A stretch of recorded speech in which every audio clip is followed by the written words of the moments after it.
Kemarin sore saya dikirim video tentang orang koma di rumah sakit. Menangislah suami sama anaknya, macam manalah menyadarkan istriku ini biar supaya dia bangun dari komanya. Datang anaknya, papa, gimana caranya mama biar sadar ya? Gimana? Kita buatkan video TikTok. Karena dulu dia suka TikTok. Ini kalau kita buatkan video dia sadar.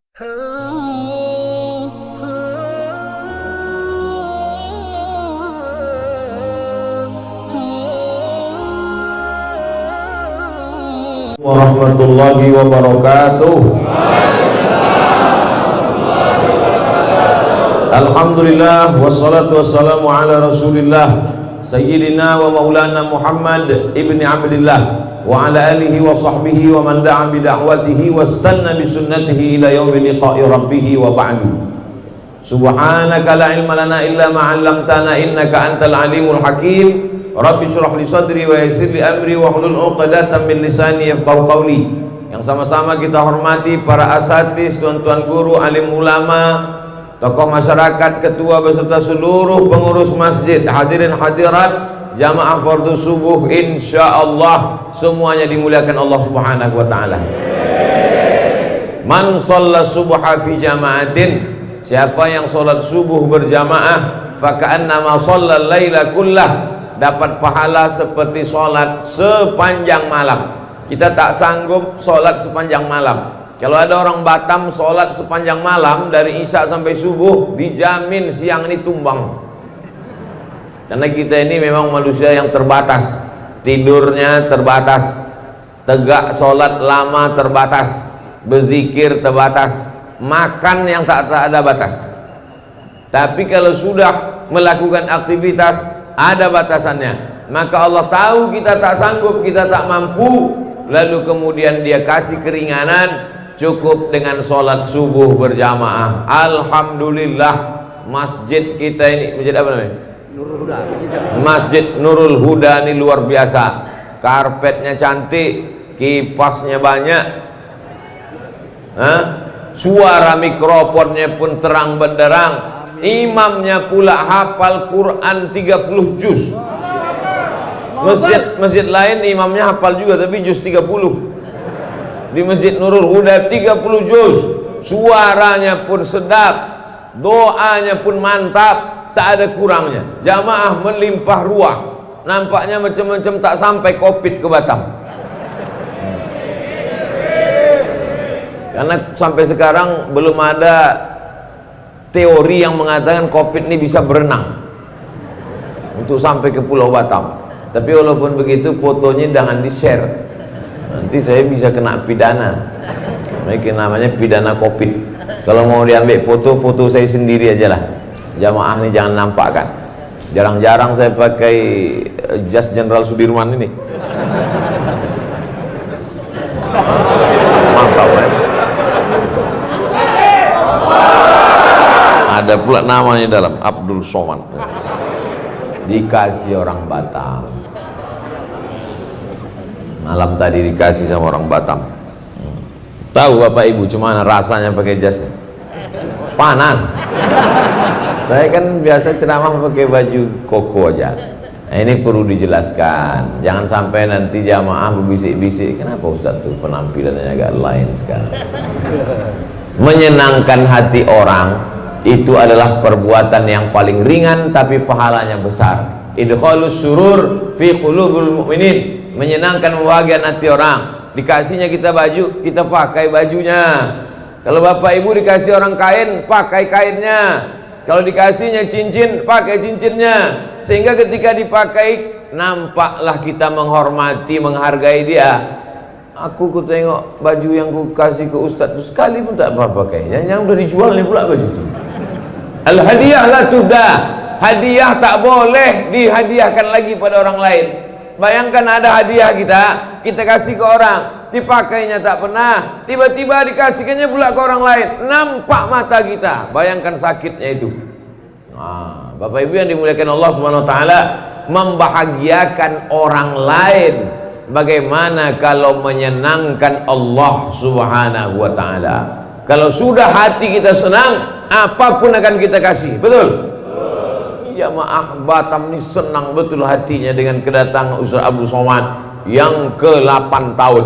Saya sampai ke Batam ini 2013, sekarang sudah 2021. Ini yang ke-8 tahun saya ke Batam. Walaupun sudah 8 tahun bolak-balik saya datang ke Batam, ada juga orang Batam yang baru pertama kali datang ke pengajian saya.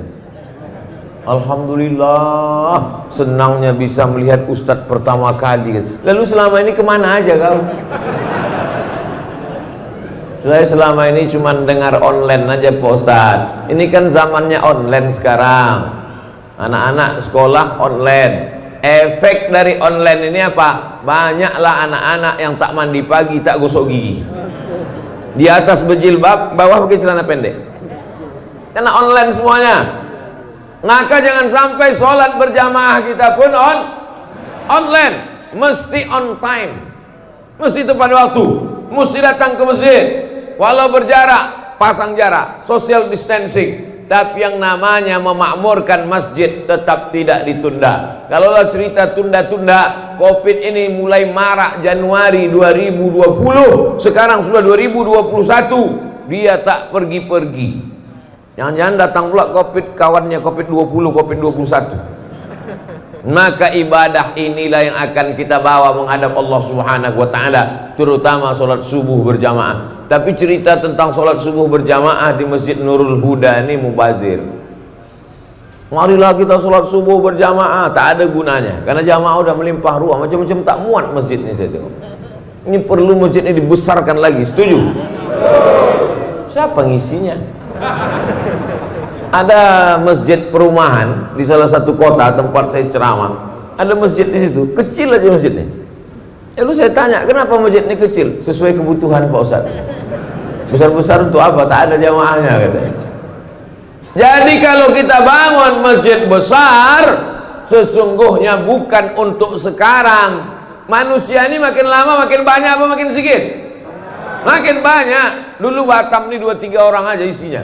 Sekarang melimpah ruah. Maka kita bangun masjid ini besar-besar, sampai 2 lantai ke atas, sampai melimpah keluar. Ini adalah untuk anak cucu kita sampai hari kiamat nanti insyaallah. Sumbangkan tanahnya, wakafkan semennya, berikan tiangnya kokoh, kasih kubahnya yang kuat, maka insyaallah mati kita, mereka tetap melaksanakan sholat berjamaah subuh, Idul Fitri, Idul Adha, tahajud malam, qiyamul lail, sholat tarawih, dan puncaknya adalah sholat jenazah. Puncak sholat itu sholat jenazah itulah, sampai 4 kali takbirnya. Didoakannya kita, Allahumma fir lahu warhamhu wa'afihi wa'fu anhu waj'alil jannata maswahu, Allahumma ja'al qabrahu raudhatan min riyadil jinan. Jadikanlah kubur Abdul Somad salah satu dari taman-taman surga.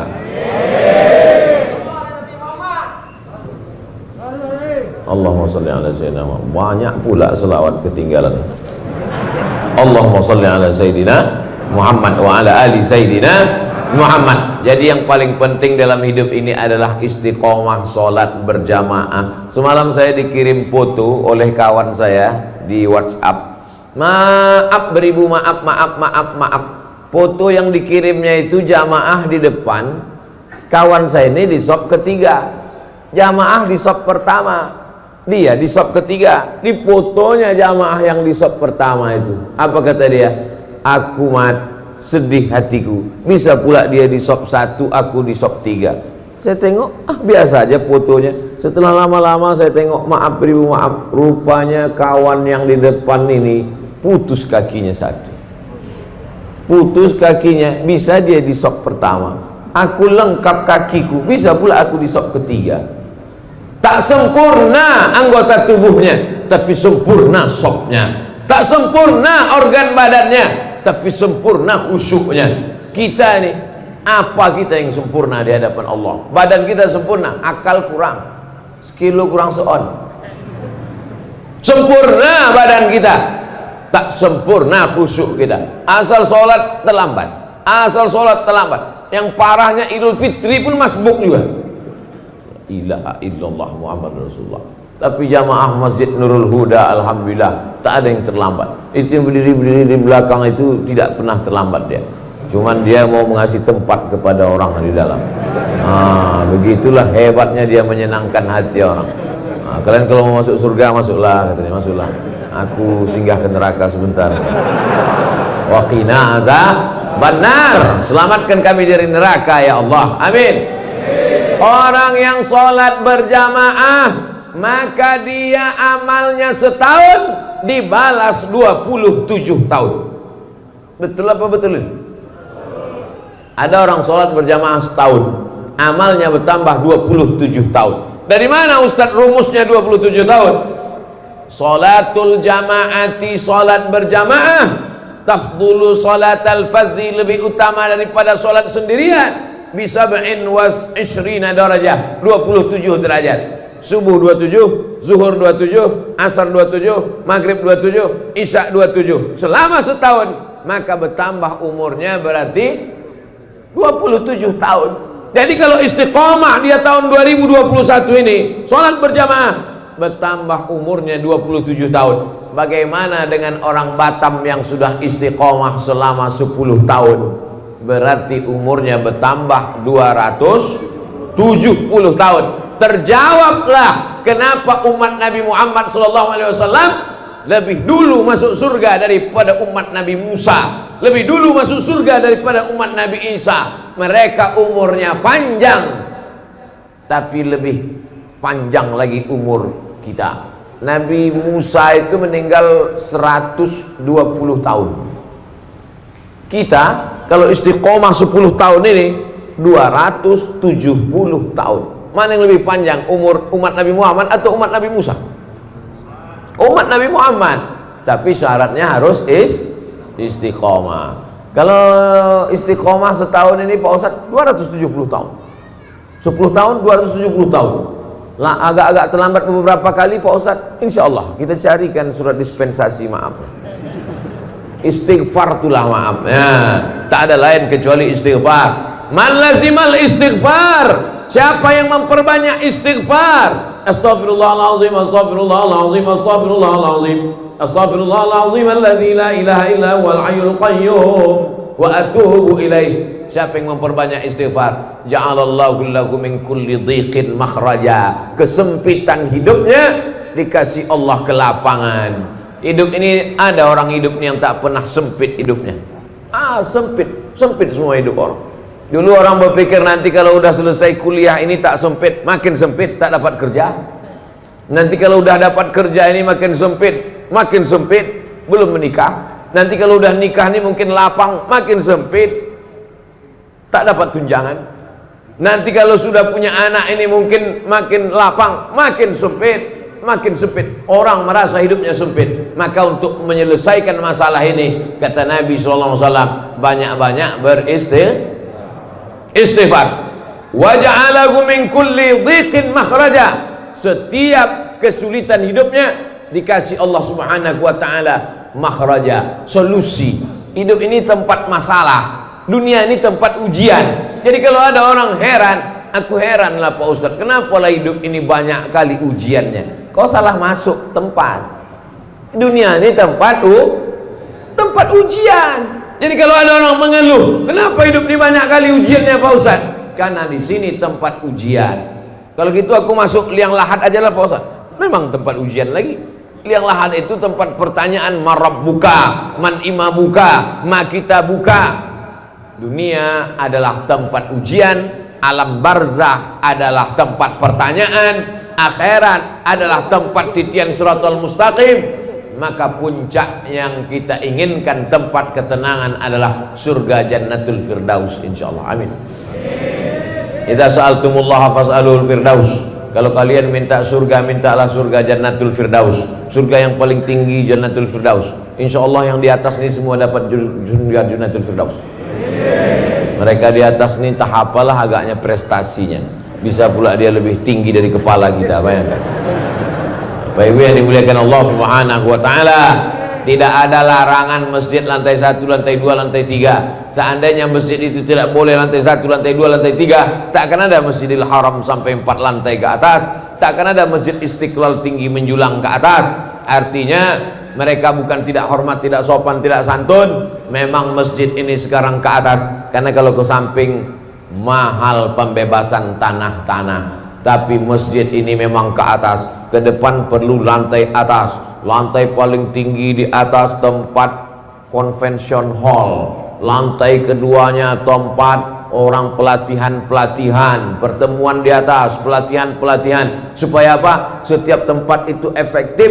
Jangan pernah berpikir cukup masjid sampai sekian. Tidak, ke depan masjid mesti lebih ramai. Kenapa? Karena orang berkumpul di masjid. Manusia di kota paling besar, kota paling hebat kota, tapi jiwa orang kering kerontang. Maka untuk membangun jiwa manusia itu, untuk menyuburkan imannya, untuk memperkuat keyakinannya, maka solusinya adalah masjid. Di kantor dia stres, ditekan atasan, sampai di jalan sedang suntuk-suntuk, salah tengok rambu, kena tilang pula.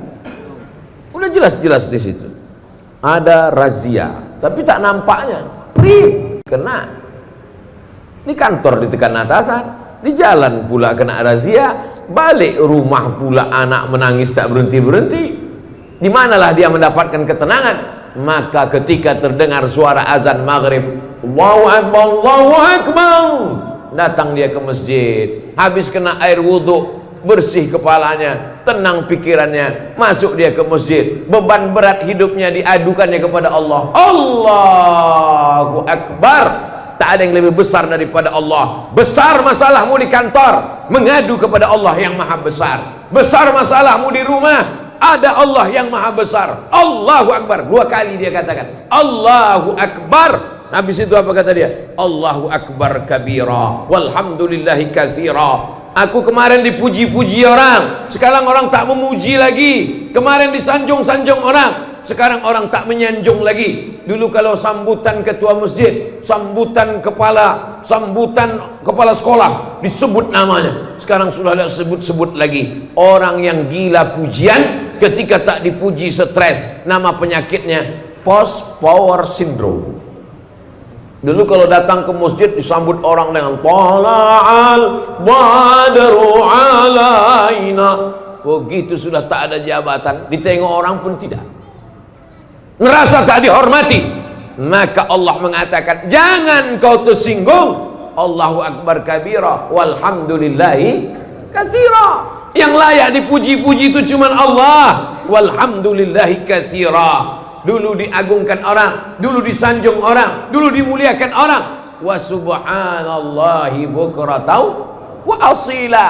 Makanya ketika itu dibaca, bergetar pintu-pintu langit, bergoncang malaikat di atas. Siapa yang mengatakan itu? Nabi Muhammad SAW. Ketika sahabat sedang sholat bersama Nabi, Allahu Akbar, ada sahabat di belakang membaca Allahu Akbar kabira walhamdulillahi katsira wa subhanallahi bukratan wa asila.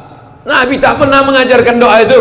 Nabi mengajarkan Allahumma ba'id baini wa baina khataayaya kama ba'adta bainal masyriqi wal maghrib. Ya Allah, jauhkanlah antara aku dan dosa-dosaku sebagaimana jauhnya antara timur dan barat. Tiba-tiba selesai sholat, Nabi bertanya, manil qail? Siapa yang membaca doa tadi? Tak pernah doa itu kuajarkan, tak pernah doa itu kubacakan. Tiba-tiba ku dengar ada tadi makmum yang membaca Allahu Akbar kabira walhamdulillahi katsira wa subhanallahi bukratan wa asila. Siapa yang membaca?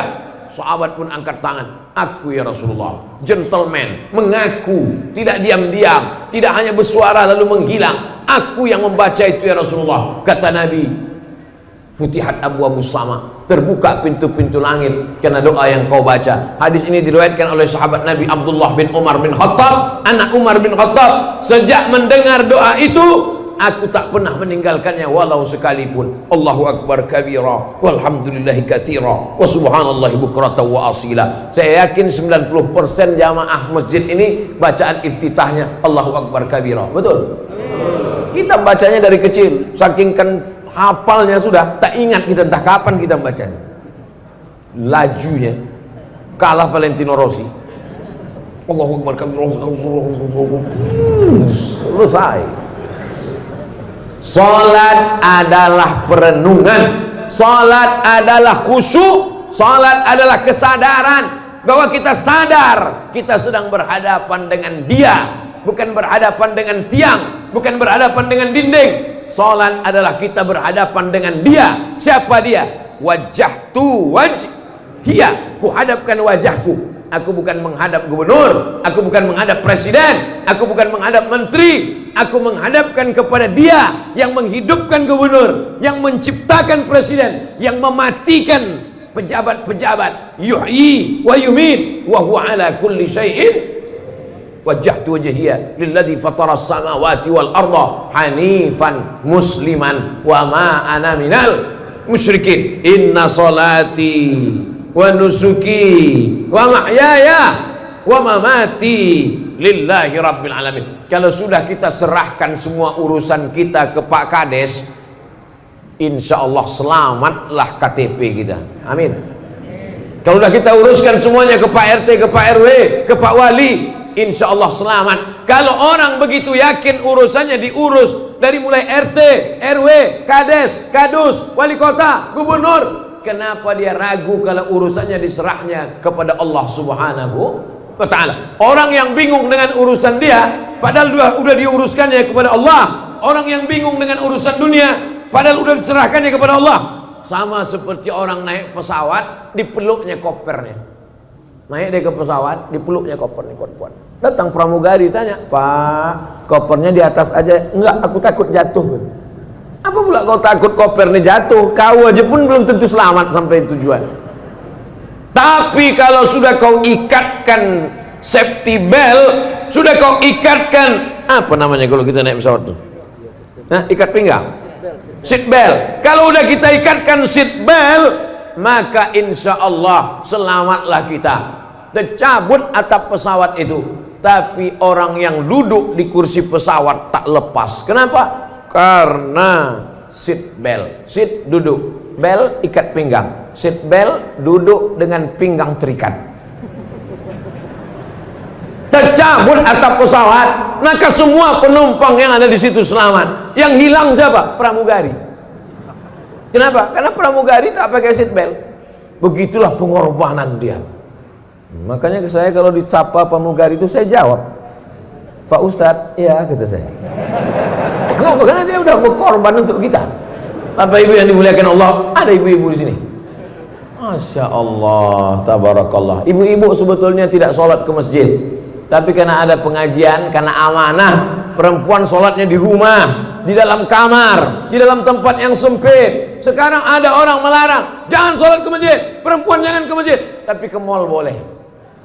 Padahal di masjid dia tertutup, padahal di masjid dia dekat dengan Allah. Maka maksud hadis perempuan sholat di tempat yang sempit, di kamar yang tertutup, di dalam rumah, maksudnya kalau terjadi fitnah. Di Palestina tak boleh sholat perempuan di masjid, nanti ditangkap oleh tentara Israel, diperkosa. Ketika terjadi konflik yang ada di Bosnia, ketika di Rohingya, ketika di Suriah, di Irak terjadi konflik antar kelompok masyarakat, ditangkap oleh ISIS, na'udzubillah, maka perempuan. Tapi di Batam, ibu-ibu di masjid nih, kalau pulang ada tentara Israel di luar, tak ada, aman, damai, tenang, dengan tetap menjaga protokol kesehatan, cuci tangan, jaga jarak, pakai masker.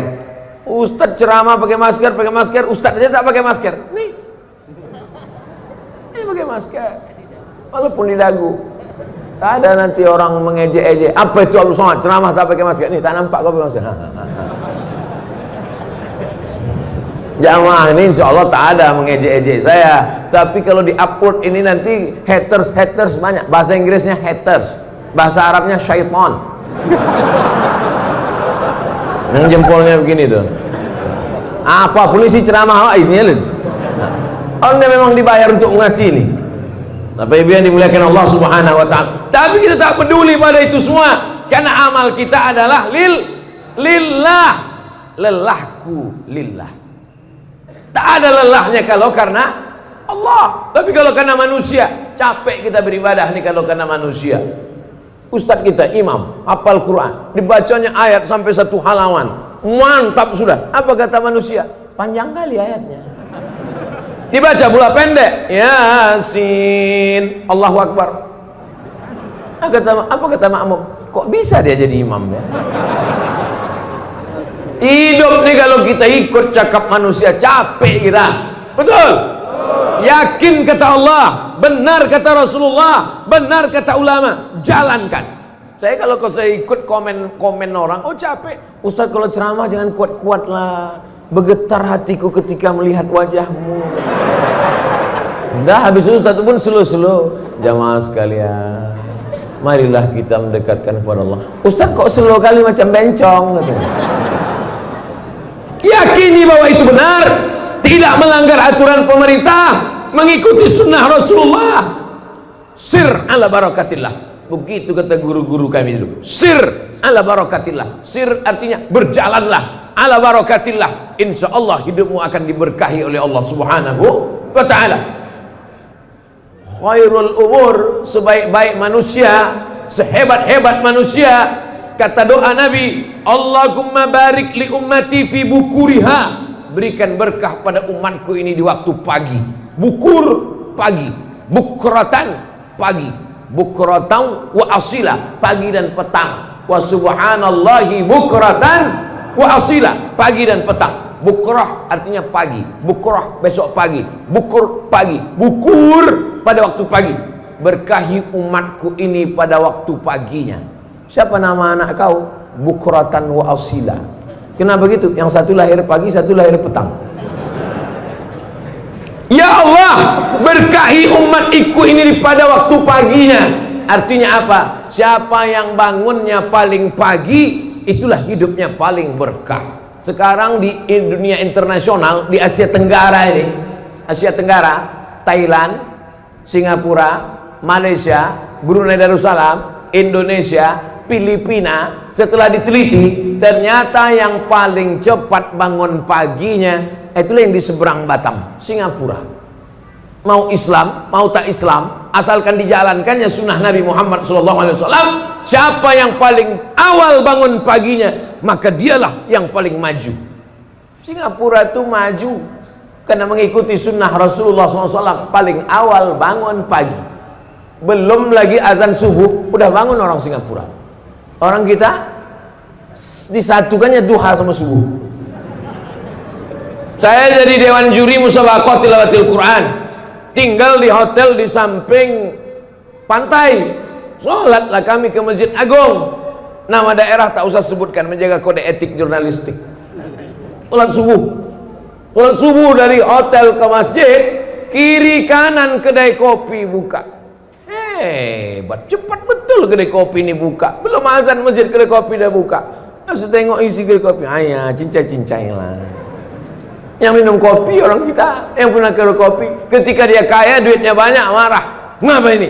Padahal dia lebih bawal bangun. Prinsipnya jangan sampai rezeki dipatok ayam. Orang kita udah dipatok ayam, terkam kucing, diambil tikus, habis. Apa pun tak dapat lagi. Padahal yang punya hadis siapa? Nabi Muhammad SAW. Manusia ini ciptaan Allah, dunia ini punya Allah. Kalau mau maju ikuti aturan, apa pula aturan setan? Dunia punya Allah, manusia ciptaan Allah. Mau hidup diikuti aturan setan, maka kita ini adalah hamba Allah. Apa kitabnya? Al-Quran. Siapa contoh teladannya? Muhammad SAW.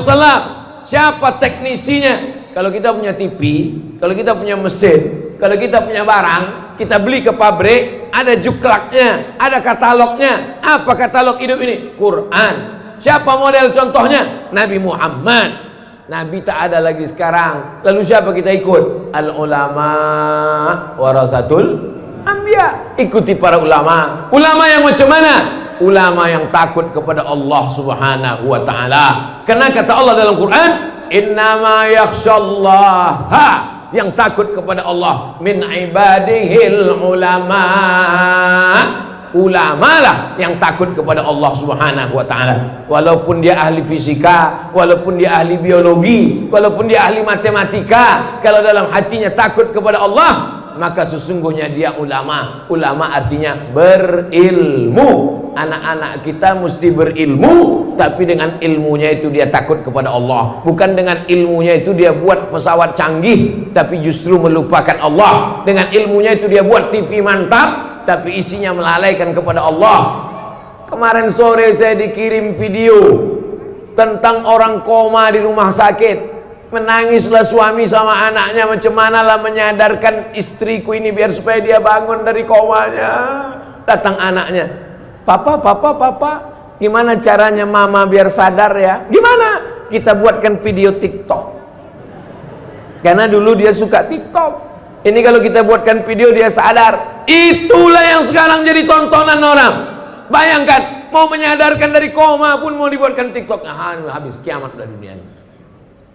Lama saya menengok ini. Mau saya hempaskan handphone tuh. Ingat saya banyak WA di dalam, tak jadi. Bagaimana cara menyelamatkannya ini? Kalau tidak kita bawa umat ini ke dalam masjid. Dari maghrib ke isya, jangan lagi ada TV, jangan lagi ada handphone. Tutup laptop, tutup shutdown komputer, masuk ke dalam masjid. Maghrib ke isya. Kita tiru pengajian, jadwal pengajian di Malaysia. Saya kalau ke Malaysia dulu sebelum Covid, setahun 2 kali. Itu pengajiannya di Malaysia tuh ngaji tak lama-lama, pendek aja. Dari maghrib ke isya 45 menit. Habis itu sholat isya. Selesai sholat isya, yang mau pulang silakan pulang, yang mau bertahan di masjid soal jawab. Ditulis di depan mereka pakai mejanya tinggi, lalu ada tulisan bawah. Anda bertanya, Ustadz menjawab. Number, WhatsApp number. Tulis semua. Jadi langsung dia tanya. Tak banyak-banyak, pengajian pendek aja mengaji. Yang lama makannya banyak. Setiap masjid ada dapurnya, dapur umum. Jadi masjid tidak membeli nasi. Jadi masjid tidak membeli nasi dari orang yang memasak nasi tak ke masjid. Masjid dimasak oleh orang masjid.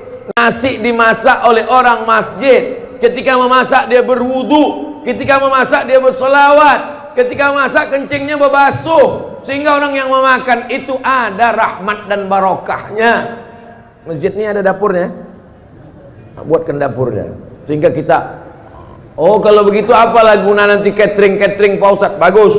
Kalau membeli catering kepada jamaah. Sehingga duitnya itu berputar di antara jamaah. Kalau duit dia banyak, dia akan bersedekah. Kalau duit dia banyak, dia akan belikan karpet masjid.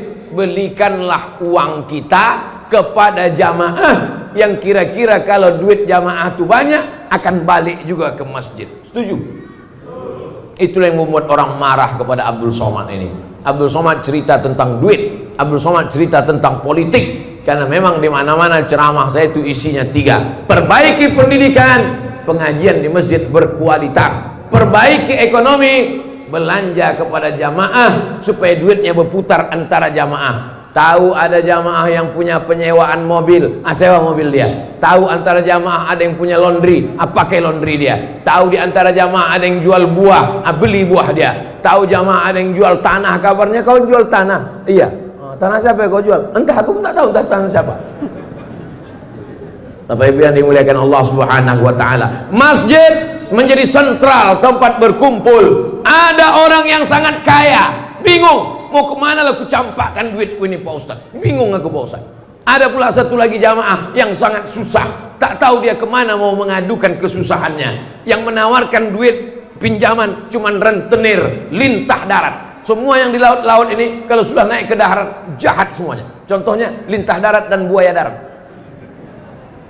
Maka datanglah jamaah masjid. Masjid mempertemukan antara pejabat dengan rakyat. Masjid mempertemukan antara orang kaya dengan orang yang susah. Bertemunya di mana? Di dalam masjid. Itu siapa tuh? Kawan ayah. Ayah jumpanya di mana dulu? Di Masjid Nurul Huda, Perumnas Geria Sagulung Permai Blok E nomor 1A Sagulung Batam. Udah kusebutkan alamatnya lengkap, tak juga datang, entahlah.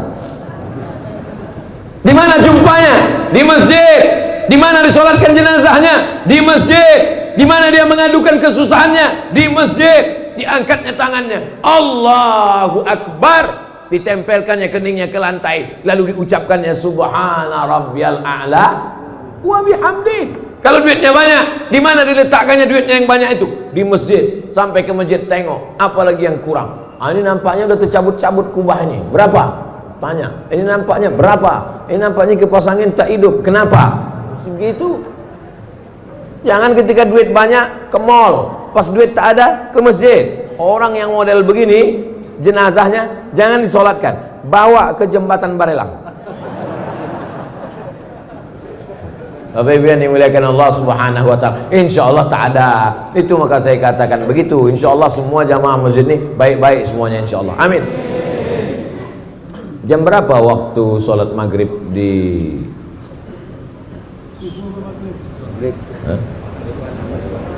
Saya kadang tak percaya sama orang, lebih percaya sama Google. Waktu sholat Batam, waktu sholat Batam maghrib jam 6.14. Sekarang jam 6 matahari terbit. Pas matahari terbit tak boleh sholat karena waktu tanduk setan. Waktu terbit matahari itu bulat, ada datang setan bertanduk. Kata setan, matahari itu bulat gini. Waktu matahari bulat, ada datang setan menghampiri matahari dengan datang setan menghampiri matahari dengan tanduknya. Jadi kalau ada nanti jumpa, mana tahu calon menantu bapak, apa kabar pak? Katanya, sehat setan. Ini matahari bulat, habis itu keluar tanduknya. Berapa lama? Setinggi tombak. Setelah diukur menurut ilmu astronomi, setinggi tombak itu 12 menit. Jadi jam 6 lewat 14, genapkanlah 15, sebetulnya 12, tapi karena kita udah lama berkawan, 15 saja lah. Pas jam 6.15 barulah boleh sholat sunat isyraq. Usolli sunnatal isyraq raka'ataini lillahi ta'ala. Jadi pengajian subuh itu kapan stopnya? Pengajian maghrib, dari maghrib ke isya 45 menit. Senin malam Selasa akidah, wujud, qidam, baqa, mukhalafatul awadis, qiyamu binafsihi, wahdaniyah, qudrat, iradat, ilmun, hayat, sama, basar, kalam, tentang Allah, tentang malaikat, tentang azab kubur, tentang akhirat, tentang hisab, tentang Quran. Malam Selasa tafsir surat Yasin. Kenapa tafsir surat Yasin? Karena mau pindah rumah baca Yasin, mau nikah baca Yasin, tahlilan baca Yasin, mengucir hantun jembalang tanah Yasin. Tapi arti Yasin pun tak tahu. Yasin, apa arti Yasin? Lakiku. Nama laki dia Muhammad Yasin. Tafsir surat Yasin, tafsir surat-surat pendek, tafsir Wadduha, tafsir Alam Nasrah, tafsir Qul Huwallah. Supaya apa? Supaya waktu sholat paham apa yang dibaca. Tak usah kaji-kaji tafsir tak tentu arah. Ini tafsir, kau ngaji tafsir apa tadi? Tafsir mimpi. Mimpi aja sekarang orang banyak takut. Mimpi aja dilaporkan ke polisi sekarang. 3. Hadis-hadis pendek, hadis arba'in. Itulah yang kita kaji. Streaming itu namanya pengajian matan arba'in, Imam Nawawi namanya. Akidah udah, tafsir udah, hadis sudah, apalagi fikih, belajar tentang halal, haram, makruh, mubah, syarat, rukun, wajib, sunat, sunat muakkad. Nanti sekali-sekali 6 bulan sekali baru datang Abdul Somad tablik akbar, pengajian umum. Tapi mesti ada pengajian khusus. Jangan anggap pengajian umum ini dianggap ilmu. Belum, ini bukan ilmu, ini hanya membangkitkan semangat. Pengajian khusus mesti ada. Undang imam tadi ke rumah. Pak Imam, ada yang mau kubicarakan 4 mata ini Pak Imam. Kata Pak Imam, jangan kan 4, 3 pun bisa. Apa mau kau kata? Apa bilang sekarang. Aku malu Pak Imam. Apa malu Bapak? Anakku yang SD itu sudah hafal 1 juz. 1 juz itu iya. Terus apa masalahnya? Setiap dia pulang sekolah, dia mau ngulangkan hafalannya. Terus aku belum bisa iqra. Jadi selama ini cuma apa? Selama ini aku pura-pura ngangguk aja lah. Jadi aku mau belajar baca Quran sama Pak Imam. Tapi syaratnya kita berdua aja Pak Ustadz. Istriku sama anakku jangan tahu. Oke. Belajar tahsin sama Pak Imam. Dari mulai iqra 1, iqra 2. Nanti kalau anaknya nanya, Papa udah berapa? Papa udah 4. 4 juz Pak, jangan kau tanya-tanya. Maksudnya iqra 4. Belajar baca Quran. Tidak ada batasan ilmu dalam Islam. Tidak ada itu S1 22, S2 25, S3 27. Itu aturan barat. Dalam Islam menuntut ilmu minal mahdi ilal lahdi, sampai liang lahat, sampai orang mau mati di liang lahat pun ditalqinkan la ilaha illallah. Bahkan sudah mati pun talqin itu ada dua. Ada talqin ketika sakratul maut mau mati, ada talqin ketika sudah dikuburkan. Di Batam orang mati sudah dikubur masih ada baca talqin? Banyak yang tak menengok jenazah nampaknya nih. Nampaknya jenazah di Batam main anyutkan aja. Masih dikubur kan? Dikubur. Setelah dikubur itu dibacakan talqin. Hai fulan bin fulan, kalau datang malaikat maut bertanya kepada engkau, man rabbuka, katakan Allah. Man nabiyuka, katakan Nabi Muhammad SAW. Ma imamuka, katakan Al-Quran. Ma kitabuka, katakan Al-Quran. Siapa saudaramu, katakan saudaraku orang-orang beriman. Kenapa lagi disampaikan itu padahal dia sudah mati meninggal dunia? Begitulah maknanya dua talqin itu. Pertama mendoakan dia, yang kedua ini jamaah hatinya sedang lembut karena tetangganya baru meninggal. Ini jamaah hatinya sedang lunak karena ayahnya baru mati, karena emaknya baru wafat. Mumpung hatinya sedang lembut, diceramahilah sama ustaz. Jangan mengubur orang macam mengubur kucing. Gali tanah kubur dah, tak didoakan sudah putus. Tak didoakan Pak, sudah putus. Kalaulah putus amal orang hidup kepada orang mati, ngapain ada sholat jenazah? Betul? Nanti kalau ada orang mengatakan jangan doakan, udah putus. Nanti kalau dia mati, tak usah sholatkan. Ditanya sama anaknya, enggak kita sholatkan, udah putus. Siki putus, siki putus.